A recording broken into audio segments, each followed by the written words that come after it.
Hi, everybody. I'm going to move over to my deck for a minute. Yeah, okay, great. Thanks, Alana. Well, I'll just wait for a second. Yeah, there we go. Okay. Okay, today we're going to talk about the art of the story. Before we get started, I thought I'd just give you a little overview of myself, Jean Criss. Um, I started my career in high tech in marketing and then moved into sales and sales leadership. And then I transitioned into publishing and media and worked in television, print, online, digital, and kind of covered all aspects of media. And then I launched my own brands, and I have been working in media and fashion, and that's what I do today as an entrepreneur. Been doing that for the past 12 years. And I have really been engaged in emerging technologies and trends and really trying to stay on top of new waves of technology. And when I came across Mia early on, I joined and became one of the beta team members of Mia. And I have been addicted and working with a lot of different AI tools since earlier this year, and really just trying to upskill my own craft of utilizing AI and really providing different types of services for my clientele. I'm right now in the process of creating a virtual fashion brand using AI, and I'm going to give you a little preview of that today as well. So, without further ado, I am going to talk to you about the art of the story and how you can create your own stories by unlocking your potential with storytelling. So let's get started. My contact, you'll get that at the end as well. So what is a story? The story of storytelling. Storytelling and storylines is really about the narrative of utilizing really what you want to portray as the backbone of your story. The plot, the character, what you want to get across to your audience, and who's your audience. So we're going to talk about all the different types of audiences, the different type of mediums that you could utilize to portray your story. And a story has, of course, a beginning, a middle, and an end. But what's most important is how you engage that audience to really keep them enticed and engaged throughout your story, no matter how you tell it or what form you utilize to tell your story. So we're going to talk about a variety of different forms of stories. First, I want to just say that the deck will be shared with you in the Mia Learning, and I have also some one sheets that will be shared with you as well. So don't get overwhelmed if I'm sharing a lot of content. So here we go. So the first part of the story is the wow factor. You want to make sure that you have a really great story, but that you think about what it is that you want to engage your readers or your listeners with, and make sure that you're really trying to have that wow factor. That wow factor, as an example, if you're doing an email marketing campaign, is going to be in the headline, the subject line of the email, right? It's going to be something to entice them to open up that story, to open up and engage that reader to learn more about what it is that you're going to tell them. So first, what we want to do is talk about highly effective uses of emotion. Now, I've created some little avatars of me throughout the presentation to really just show you different forms of emotion that portray different forms of ways that you can communicate your story. And first, there's a variety of different ways that you can utilize emotion throughout your story. I'm not going to go through all of these, but you can see here that maybe it's emotion that you want to use advocacy or information to educate. Maybe it's through partnership or bringing in a celebrity, Or maybe it's utilizing music as a form of emotion, humor, stunts, maybe different products or gadgets. Maybe it's a brand character. Maybe it's showing some type of conflict, and people love controversy in stories. Maybe not a little too much drama, but really a little conflict to engage them to want to read and learn more about your story. Maybe it's that shock factor, that little feed that's really going to bring them to the next part, to really put them over the edge to learn more and to turn that page. And that's really what you want to engage with, utilizing effective uses of emotion. So the art of the story has 5 different components. It has to be concise, it needs to be impactful, you need to show some vulnerability. People want you to be relatable to the audience. Put yourself in their shoes when you're creating the story so that you can look at things from their perspective and they'll understand really what you're trying to portray and talk about. Make sure it's decisive and that it's actionable. You have some type of call to action and that there's something that you can get out of it and they can get out of it as well. So again, these are the 5 components. We're going to talk about this. How do you like my story so far? So the story has a lot of different attributes where the word is endless. So your story needs to have a vision. Your vision needs to really portray what it is that you want to get across to your audience and to your story. Who is your audience? You need to define that. You need to put into the framework who your audience is and what is it that you want to talk about and to whom. What are the goals that you'd like to discuss and how do you want to discuss those? Maybe your story is you're presenting it and you're doing a speech, you're doing a TED talk. Maybe you're just speaking to a small group of individuals. That venue will set the stage for how you present that story and the type of story and perhaps the type of talk that you will present. So the venue has a lot to do with the type of story you portray and the type of story that you might want to present. What is the point that you want to get across? How much detail do you want to share? Sometimes a little less is better, but you may need to provide a variety of detail in order to get the research across, the facts across, the different points across to the audience. Again, we touched upon the emotion. You need to inject certain types of emotion in order to demonstrate the significance of the story. Again, having controversy or conflict, that is something that's going to engage that particular reader and audience in your story.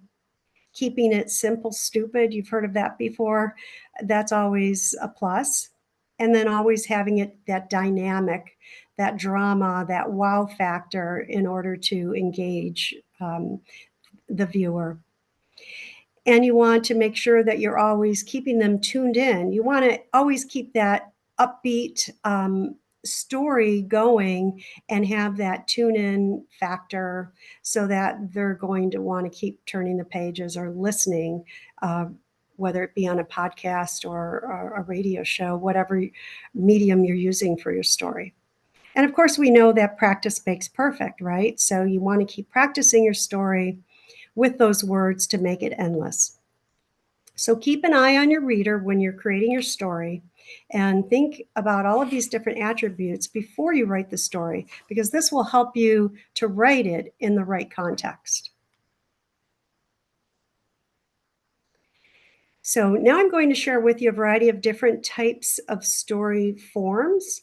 And this one just happens to be a basic report.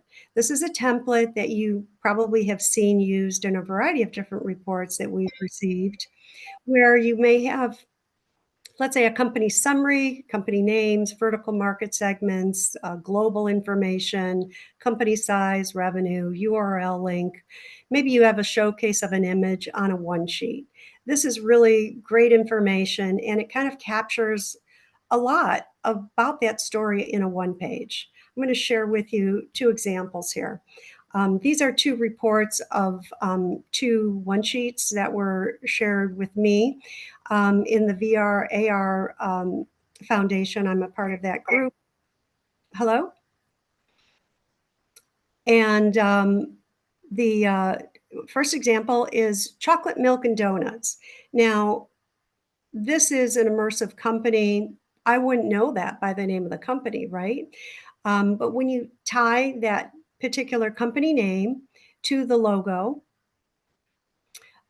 you see that the picture says 1,000 words, right? Chocolate milk and donuts. The logo really demonstrates here utilizing milk and donuts with their logo. I thought that that was pretty catchy, and that they're demonstrating the immersive visual as part of their picture. When you take a look at the Media and Emerging Technology Lab, as the second example here, you have a picture of a person working at a tech lab. And I want to learn more about this media production company. So it brought me in, it engaged me, and it wants me to learn more about this particular company. So I'm going to definitely read more about this one sheet to learn more about this company and probably contact them. So this is the type of information that you want to look for and highlight in this type of a story. Now here I'm going to share with you a variety of different types of logos and images that I've created with my company, Criss-Media, that I've used for web page, homepage images, company logos, branding for podcasts. The Java with Jean was a video blog show. These are some of the homepage visuals that I've used. These are company logos that I've used, or perhaps it's a social media post. What's important to note here is that you get across the message that you're trying to portray with the branding and the images. So if I'm trying to highlight in my story that I create and innovate, here I'm using a light bulb, but yet I'm also highlighting what it is that I create and innovate with some of the text. Now, you can do that also with different types of visuals here in the social media post by showing some of the type of innovations that I might be offering. So there's different ways to portray that, but the different forms of the relevancy here is going to be shown in either product, program or a service, or promotion. So that type of branding will come across using one of the 3 Ps. Okay, so it's using the 3 Ps for your branding. So for product promotion or product promotion or product program or promotion. There we go. So now let's take a look at this a little bit deeper. Now I created this particular graphic on the left, my Criss-Media logo, using traditional graphics before I was introduced to AI. So the narrative for the story is really taking my logo, Criss-Media. I integrated my name in the logo, and I really tried to highlight creative media services by using some icons showing the types of services that I offer. When I utilized AI and put this in, I used Bing, I used Dolly. I recently tried it with Microsoft Designer. My prompt that I initially created was create a professional digital media services design for a businesswoman in media, tech, and fashion. Use blue, gray, or black colors to convey a professional tone. Now, this is what popped out. And I also received 4 similar images. Now, I don't necessarily think that this image really portrays my business. Would I use this for my company image? Not likely. I threw my company logo down here in the corner. But this to me doesn't really, nobody would really open it to say, okay, I want to learn more because this woman does media or tech. You really need to fine tune that prompt, right? I think we've all been learning about that through good prompting and really trying to refine our imagery through AI. But as we get better at upskilling and using AI to do that, you can see the differences. So we need to really fine tune the narrative for the story with our imagery and make sure that the image portrays what it is you want to talk about in your story. Whoops. The next example I want to talk about is using visual stories. So here I have my traditional e-commerce logo that's on my fashion site, which is Crisscross Intimates. It's an intimate apparel site. So I've integrated my name in Crisscross Intimates. That's my logo and my branding. And now I'm going to introduce you to what's under development with a virtual store, taking this fashion brand and moving it into a virtual immersive store.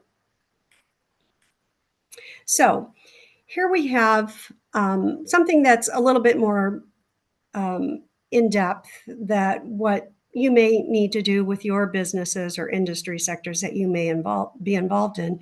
Excuse me, but for fashion, we have to contend with different body types and sizes. Now, I'm interested to have my brand related to women of all sizes, shapes, and forms.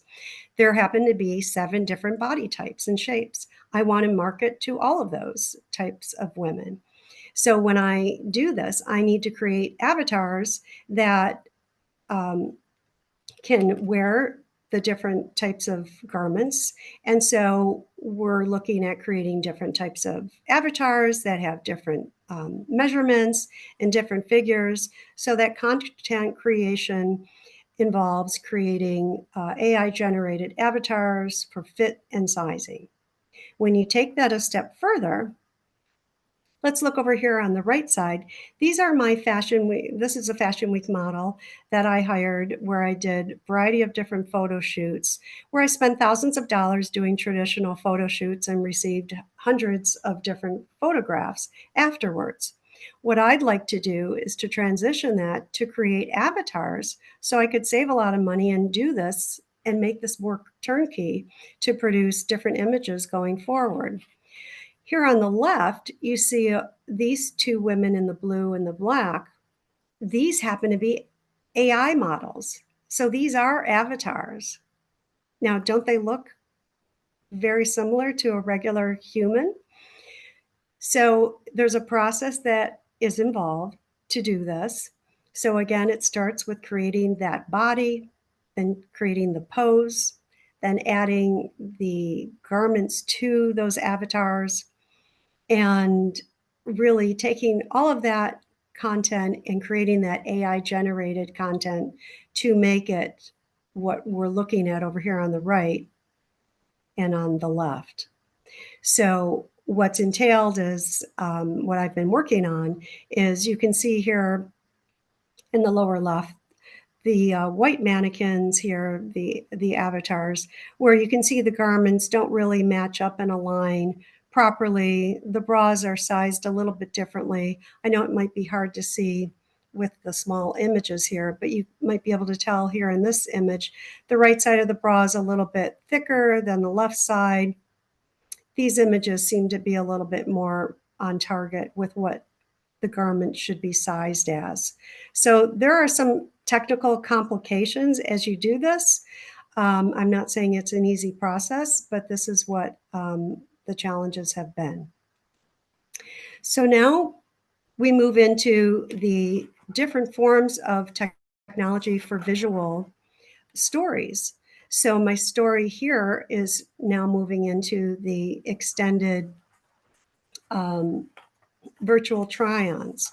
So you may be familiar with the fact that Amazon, as an example, is offering virtual try-ons. If any of you have shopped for sweaters or shirts lately, you can actually go to Amazon and try on products in a certain way online as you're going through a shopping experience today. You can purchase home decor and move a vase or move furniture around to see what it might look like in your own home living room. So while they're doing that and IKEA's doing it and Zara's doing that for fashion, I'm doing this for intimate apparel. So here you have, I'm going to actually come out of the PowerPoint mode for a moment so that I can jump into this picture we've created. Let's see if I can do this again. I did it with Alana a minute ago. There we go. We have an immersive bra here, and wouldn't it be great if you could click on your bra and you could pop yourself right in here and try it on and see what it would look like on you. Or maybe I want to try on the pink bra. And ideally, you can then, turn the bra around and see what it would look like on you. Now, what I've done is provided you, my goal is to transition a consumer to go from your traditional showroom to an immersive homeroom shopping experience and bring this technology to your doorsteps. So I'm giving you two examples here that you can take a look at later with the deck. But at Digital Fashion Week, Versace showed some examples of using avatars with Gigi Hadid, of showing how the avatars are going back and forth in about a 10-minute YouTube video with different types of garments. I thought it was a great example. And then there's another AI tool out there called Blender that if any of you are in fashion, as an example, you may be familiar with pattern making. Well, the patterns are used with what's called a tech pack in fashion, and the tech packs need to be transitioned into a digital form, and then that's how then they'll be transitioned into using that to make your avatars. So here's a great example with this 5-minute video. So you can take a look at those at a later date. So the next phase then is to put the attributes that we talked about before into your visual story. So we discussed the venue, we discussed the place, the setting, the audience. So now I'm building on that story, right? We're taking the setting, and now I need to dress up my avatars. I need to put clothing on them, the different types of leggings, the different type of setting, whether they're outdoors, they're indoors, they're traveling. I need to show how someone would be wearing my product and the different forms and different colors and styles of the garment. So again, this is work in progress, but you can see how it's developing. And then you have the app that would be perhaps on your mobile phone. And then let's say I want to try on my blue garment. I want to buy the garment as a blue bra and try it on with a pair of leggings, or I want to try it on with a thong or brief. Again, being able to click and press the button and not only be able to see what it might look like on me, but then be able to put it in your cart and buy it. So this is just an example of what I have under development, but that's your visual story example. Now here we have some additional examples of different forms of stories where you might want to create a screenplay. Or perhaps your story you just want to have as a leave behind in a 2-page flyer. That story needs to be very concise, and you need to outline it. Maybe the imagery is also going to tell the story. Or maybe you want to offer the information up in a circular flyer or in a white paper and leave it behind, or give this to a number of executives and provide this at an investor meeting. And your story needs to really highlight an executive summary of the business. Maybe it's a product launch. Maybe it's a novel that you want to write as your story. Maybe it's a TV script. So how do you create a TV script and utilize a template to really get the points across, to come across in a 15-second commercial, 30-second, a 1-minute, a 2-minute max commercial?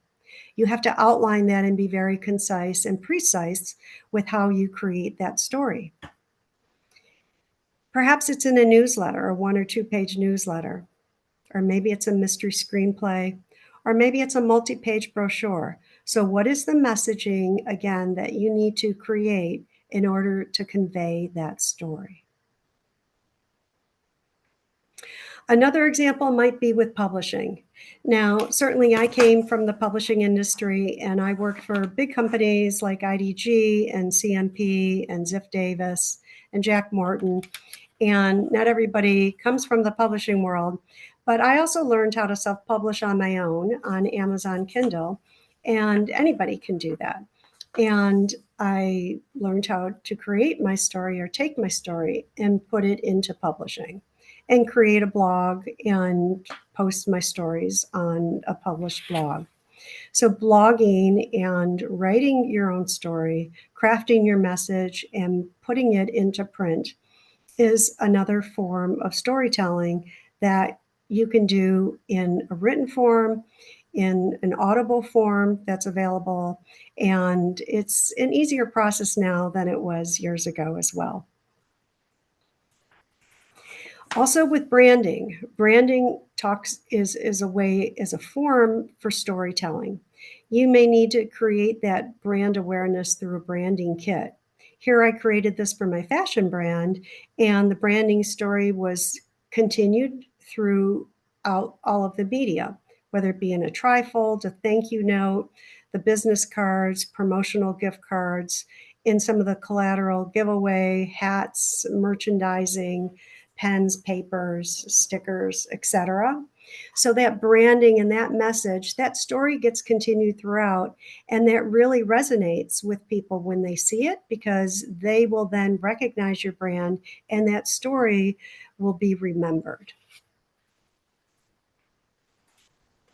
Also through ad campaigns in different type of medium. Those ad campaigns and branding will also, depending on who you're targeting and how you want to target your message, will make a difference. So whether it be print, digital, online, however you portray your message, television, radio, that message needs to be consistent and it needs to have that story portrayed for the right medium. A lot of my content that I've done either for my own brands or for other clients is published here on my content creation page, and you can take a look at it if you have particular categories from healthcare to hospitality, entertainment, etc., retail. But I've worked in many different industries, and this has been how I've crafted different messages and just sharing that with you. So I've highlighted a framework for different types of engaging stories for you. And those messages are really created using multiple platforms where the mediums are now countless. It's not just about the words, but it's about the medium. So there's spoken word, written words through publishing, newsletters, presentations, social media. Even your reposts and your shares and likes are different ways to share that story. So sometimes you want to share someone's social media post. If you add your own message and the reason that you felt this was compelling and important to repost it, share your story, share your vulnerability, your reason why you thought this was important to share. Blogs, podcasts, etc. So there's a list here of different forms of medium for uses of storytelling. And this could be how you portray and get across your particular story. Now, different forms of stories could be in the form of just sending a storyline, script writing, different forms of taglines, headlines, subtitles, book chapter outlines, creating media templates, ad or marketing campaigns, social media platform posts, and a variety of other storytelling content. Now, the art of the story is endless, and I am providing you with 12 tips for creative storytelling. I know this is hard to read, so I'm just going to highlight some of the things that I've talked about and that you'll have as a takeaway. The first one is know your audience. Again, this is the age, the demographic, what the interests are, the subject matter, what they want to hear about. Number two, think about your goal of the story, what it is you want to convey and uncover, what makes it compelling. Choose the venue, the place, time, where to present. This really makes a difference for what you want to talk about and whom you want to speak to. The writing style, are you going to write in first person or third person? And be consistent with that, because how you write your story is going to grab the attention, but you need to be consistent with how you write it as well. What type of action do you want to provide? What type of wow factor is really going to gain that credibility and attention for the viewer or the reader? Make sure you have a point to convey. People sometimes can ramble on. You don't want to ramble on with your story. You really want to get to the point. So make sure you have a point and that it's attention getting. Drill down on the detail. Again, being concise is better. Bring in the emotion. Make it personable, vulnerable, relatable to your audience. Um, and one good point here is never get emotional when writing. If you are, put the pen and paper down and return at a later time. I think we've all learned it's never good to send a quick text if you're emotional or whatever. Put it down and save it for a later date to send something. Introduce controversy or conflict when you're writing. Again, it really keeps that excitement there. And keep it simple, stupid. That's the traditional old saying of, less is better, but also talk about what really is going to be of interest to the audience. Give opinions, but not blanket statements. Keep it with the 3 Ds: dynamic, dramatic, and dimension to your story. And use the 3 Ps: product, program, and promotion. And of course, you want the audience to be able to tune in, to be aware of your body language, your movement. Try to stay away from, if you're presenting, the ums, the likes, the right.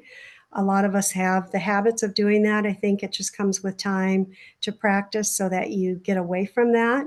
Also, listening to yourself and practicing. PowerPoint has a great feature where you can record yourself and then play it back and see if you're doing that. And then practicing in the mirror is always a great way to do it. So if you practice, read, listen, watch, and learn, you'll just get better over time. And those are some of the tips that I'm going to leave you with. Now, I happened to put the story into Gamma when we did this exercise a couple weeks ago, and the power of storytelling, I just put in those words, and it actually came up with some of the things that I have covered today. I know this is hard to read, but I gave you the link to my deck, and it just gave me like 7 slides, and I didn't build upon this, but I'm sure if I had put in more prompts, right, it would have given me more detail about what I could talk about with the power of storytelling. I was telling Claire that, should have done this before I created my own story. But anyway, I think I was on par with, it gave me some of the basics, the use of language, personal experience, building, on that story, and, writing a lot of the influence of what I discussed. So I've introduced a variety of topics with storytelling. So you want to keep it with a consistent message. The art of the story is about your message, the narrative, the medium, and the action. So now I hope you have a framework to create your own story. So I'd like you to go and write some great stories. I'd love to hear about them. And I'm available if anybody needs any help or about any of the mediums that we've talked about. And I'd like to just open it up to Q&A. So thank you very much.